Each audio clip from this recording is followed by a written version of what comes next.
The 33 Strategies of War Summary by Robert Greene. The 33 Strategies of War is a treatise on all the strategies and techniques that have been deployed in war through the ages. But it's more than just about wars, and it's also applicable to interpersonal and social power dynamics. Key summary. The 33 Strategies of War begins with an overview of the key mindsets of war. Most of all, I liked. Look at things as they are, your emotional responses are a disease.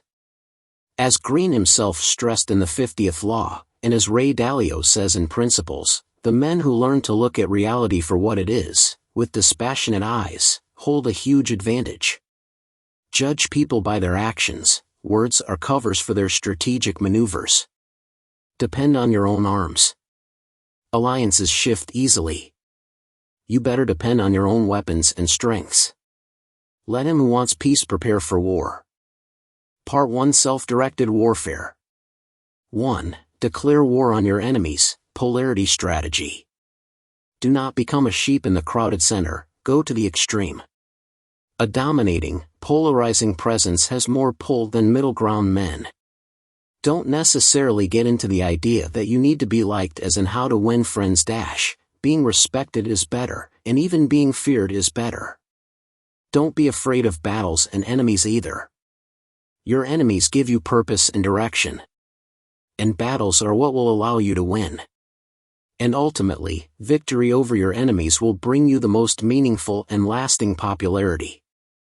Victory over your enemies is the best form of popularity. Reversal. Don't see enemies everywhere, and always keep them for yourself. If you're wrong, nobody will judge you. Do like Cortez did. Keep it to yourself, pretend you didn't notice. Let them come more and more to the surface, and when it's obvious to everyone that they're enemies, then strike. And don't make enemies or pick fights at any time. You don't want to make enemies with everyone. 2. Do not fight the last war, embrace change. Your past successes can be your biggest obstacles if you believe that repeating the same strategy will give you more victories. Let go of the past, and embrace change and fluidity instead. 3. Keep your presence of mind, counterbalance. Detach yourself from the fog of war and the chaos of battle. The counterbalance to doubt, fear, and losing our minds is an intensification of confidence and determination. Ultimately, it's preparation and a grasp of all details that allow you to see the whole picture. And understanding the trees while looking at the forest is the main quality of all great generals. However, let others believe that your Zen qualities come from some mysterious source. Preparation is key. But let others think you're gifted. Greene says that we tend to overestimate others and trust ourselves less. Overcompensate it by doing the opposite, trust yourself more and trust others less. 4. Create urgency and desperation. Death ground. Creating urgency and desperation means putting yourself and the troops in a position where there's no other option but winning. It's the burn your bridges strategy. Greene recommends using the thought of death as your driver to spur you into action. Part 2 Organizational Warfare. You'll rarely win by yourself, you need leadership skills to bolster team morale. 5. Avoid groupthink, command and control. People naturally have their own agendas in the groups you lead. If you're too authoritarian, they will resent you, and if you're too lax, they will revert to their own interests. You need a chain of command where people buy into your vision and naturally follow your lead. The overall strategic vision must come from you and you alone. But make the group feel involved in the decision-making. Take their good ideas, deflect the bad ones, and if necessary, make minor changes to appease the most political ones. The dangers of groupthink. People in groups tend to act and speak conservatively because they're all worried about what others think. That's not what you need. And that's why you need unity of command, Beware of political animals. Political animals are not only after themselves but also form factions to further their agendas and create their small fiefdoms of power. You should avoid hiring these people in the first place. Watch out for those who mirror your ideas 1:1. They're probably trying to ingratiate you. If it's too late, isolate them. 6. Segment your forces, controlled chaos. Decentralize your army to gain mobility and speed. The critical elements in war are speed and adaptability, the ability to move and make decisions faster than the enemy. Break your forces into independent groups that can operate on their own. Give them the spirit of the campaign, a mission to accomplish, and room to run. 7. Transform your war into a crusade, morale. People are cynical nowadays, speeches and group activities do little. Build a group myth. Use the past to forge the idea that your group is mythical and legendary. People will feel the pride and work hard to live up to that image. Those who don't want will be forced by the shaming pressure of their own peers. Don't push from behind. Make them run to keep up with you. Get them to think less about themselves and more about the group. Involve them in a cause, a crusade against a hated enemy. Make them see that their survival is tied to the success of the army as a whole. Part 3. Defensive warfare. Fighting defensively is not a weakness, it's a smart strategy. And in a word that frowns upon direct warfare, making your enemy make the first overt move is the hallmark of great strategy. 8. Pick your battles, perfect economy. Not all battles are worth being fought. The costs of war are high. Even if you do have an enemy, sometimes covert warfare is best. Think about it shrewdly, Pyrrhic victories are more common than you might think. Reversal. Once you're engaged, make sure you don't lose because you're cutting costs. That's not economy but stupidity. 9. Turn the tables, counterattack. Let them go first. Let them believe you're weak. Then destroy them with a counterattack once they're overstretched. The best blows are the ones they never see coming. 10. Threatening presence, deterrence. Make your enemy believe you're too difficult to attack. Look stronger than they think, build a reputation for fighting till the bitter end, sometimes taking your enemy with you. This works great with enemies who have a reputation. If you're smaller, they have little to gain and much to lose. Or even better, build uncertainty. When the enemy doesn't know the real costs and dangers, he will stay put. 11. Trade space for time, non-engagement. Infuriate them by refusing to fight. Gain time to reflect and rebuild your defenses as they keep overextending. Robert Greene also mentions Murphy's laws. The more time passes with your enemy on the moves, the more likely it is that something will go wrong, albeit I'd say there are also chances something good will happen to your enemy or that something bad will happen to you as you wait. Part 4. Offensive warfare. The biggest dangers come from the unexpected. When you attack first at their vulnerabilities, you take action and minimize the unexpected. 12. Lose battles and win the war, grand strategy. Look beyond the present battle and think about the overall war. Here Greene talks a bit about visualization and successful people who visualized a lot, albeit that's an inductive reasoning fallacy, reminding me a bit of Think and Grow Rich. Similar to the magic of thinking big, he recommends you set big goals that will drive you forward. 13. Know your enemy, intelligence. Similar to his work Mastery, Robert Greene focuses here on the importance of reading people. Don't ask too many questions or you'll put them on the defensive. Put a friendly, or even subservient front, observe them, and let them open up voluntarily. Uncover their weaknesses. And use them. The most powerful armies are beaten unhinging their leaders' minds. 14. Overwhelm with speed, blitzkrieg. Move quickly, and strike first without giving your enemy the time to prepare. Make him emotional, afraid, and error-prone. 15. Control the dynamic, forcing. Control the battlefield, control the war. The ultimate control is leading the enemy to believe he's in control. It works best when you move with his energy and works best with the aggressive and passive-aggressive types. Then slowly change the battlefield in a way that suits and makes your enemy uncomfortable. If the discussion is about money, reframe it as a moral issue. 16. Hit them where it hurts, center of gravity. Don't exchange punch for punch, that's the hallmark of stupidity. Look instead at what's supporting him and strike there. Your enemy derives its power from a few key sources. Strike there, cut off his lifeline. Find the source of your enemy's power. Find out what he cherishes and protects and strikes. 17. Defeat them in detail, divide and conquer.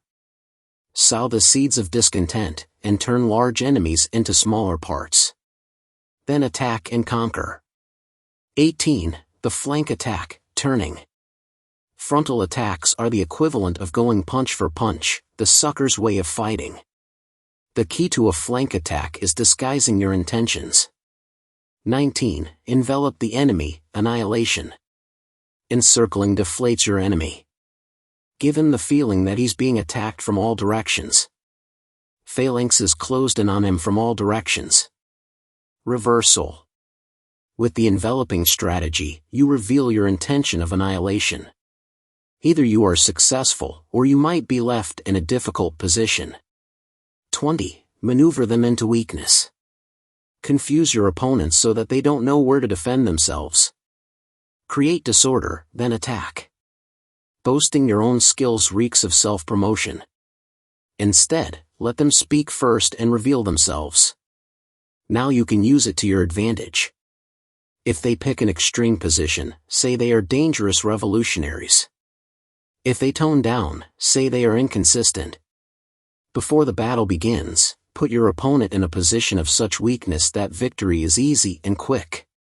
Create dilemmas where all potential choices are bad. 21. Negotiate while advancing, diplomatic war. Don't trust people's words. They will break their promises and find moral justifications for their amoral behaviors. And people will forget broken promises when you're strong and in the position to offer something they want. Keep advancing in waging wars during negotiations. When you keep winning the war, you will get better deals and you can use the conquered terrain as bargaining chips. If on the other hand you stop, you will often find your enemy much stronger in battle because he didn't stop. It's even more important you keep advancing when you're holding the weak hand, so you can show resolve. Act strong and people will treat you as strong. 22. Know how to end things, exit strategy. How things end is all that matters. The ending is your final judge. Greene talks here of the quicksands of protracted wars with no end in sight, like the Russians in Afghanistan or the Americans in Vietnam. The only two options in these cases are 1. A major blow that will drive victory home. 2. Cut your losses and move out. When you see that defeat is inevitable, you can make an effort to go down in style. Planting the seeds of future victory during a defeat is the strategy of the highest order. The mental side of defeat. Defeats are inevitable, so you should learn how to lose gracefully both for yourself and for others. See it as a temporary defeat, welcome it as a way to make yourself stronger, and as a way to demonstrate your character and your strength to stay upbeat even in loss. Short-term defeat is better than long-term disaster. Part 5. Unconventional warfare. The greatest element of surprise comes with using new strategies that nobody expects. As people push for novelty though, says Greene, there's a race to the extremes, leading to dirtier wars. But you must go dirty yourself. You can't risk loss out of a sense of morality. 23. Blend fact and fiction, misperception. Deception is not about making big shows off elaborate distractions. Most people are aware you'll try to deceive them and won't fall for it. The best deceptions mix reality with fiction. Spread your deceptions to people who believe in the lie themselves, and they'll work to convince others, naturally, of your deception. Finally, make up realities that match your enemy's desire and they'll deceive themselves into believing it. 24. Line of least expectation, ordinary extraordinary. Greene says that the greatest general has a touch of strategic madness. As we age though we more and more tend to conform to old habits, and that's how Napoleon declined and came to rely more on size than on brilliant strategy. Keep an edge of unconventional instead and break the habits. 25. Occupy the moral high ground, righteousness. Make your cause seem morally justified and paint your enemy as evil. Pick a fight with an enemy you can portray as morally corrupt, authoritarian, or power-hungry. Don't drum up your moral superiority but show it. Contrast your own life with theirs. Convince people you're fighting for a just moral cause and nobody will take note of the tactics you deploy. 26. Deny them targets, the void. Let your enemies chase you into emptiness. Avoid fighting, give them no target. Empty will drive them crazy. An example is Napoleon in Russia. And another great example is Trump versus Hillary. 27. Seem to act for the greater good, alliances. Most people operate with feelings and emotions and make alliances based on liking and friendships. Bad strategy. The best alliances are the ones giving something you can't get on your own.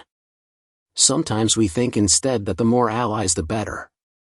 But it's not true. The more you have, the more likely it is you'll be dragged into other people's wars.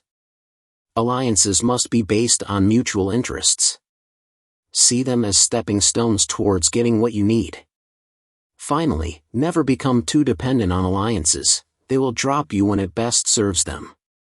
Alliances strategies.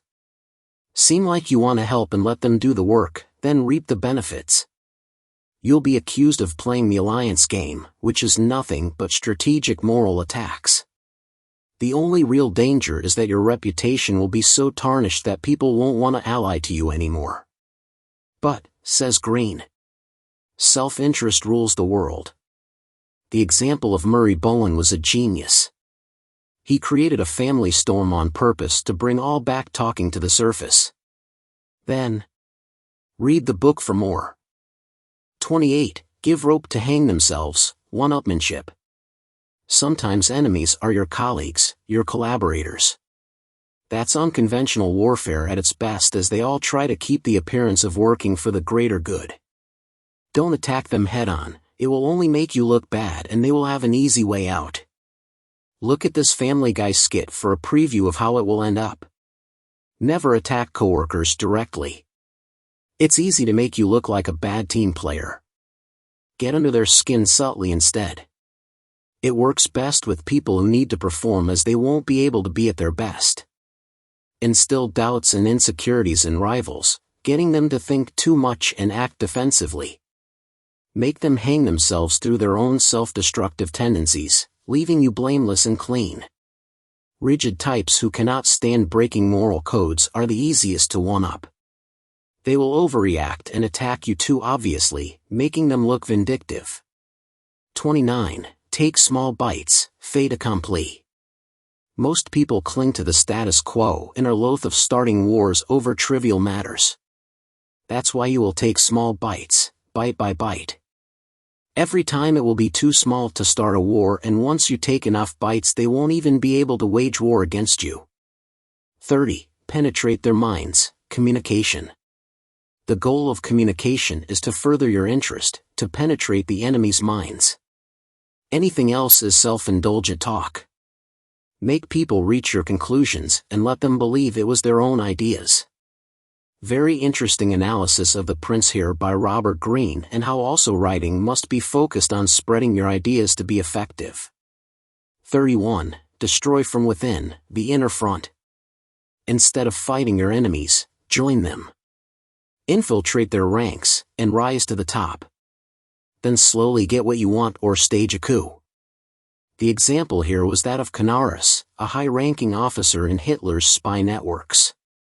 I was very surprised to read the story, as I had never heard about it. Basically, this guy was one of the biggest influences in the Nazis' loss, and no history books have ever mentioned him. 32. Seeming to submit to dominate, passive aggression. Seem to submit and go along with them. Disguise your aggression so you can deny it even exists. People are not well equipped to see both aggression and submission at the same time and will usually just go along with one. Make sure your front is spotless. It's also difficult to fight people who fight without violence. If your enemy attacks, they will look terrible and justify further revolts. If they let you go, you can grow your clout. Gandhi example. Dealing with passive aggression. In a world that despises full aggression, passive aggression is on the rise. First of all, eliminate any feeling of guilt you might have when they show the passive side. Whenever you can, disengage.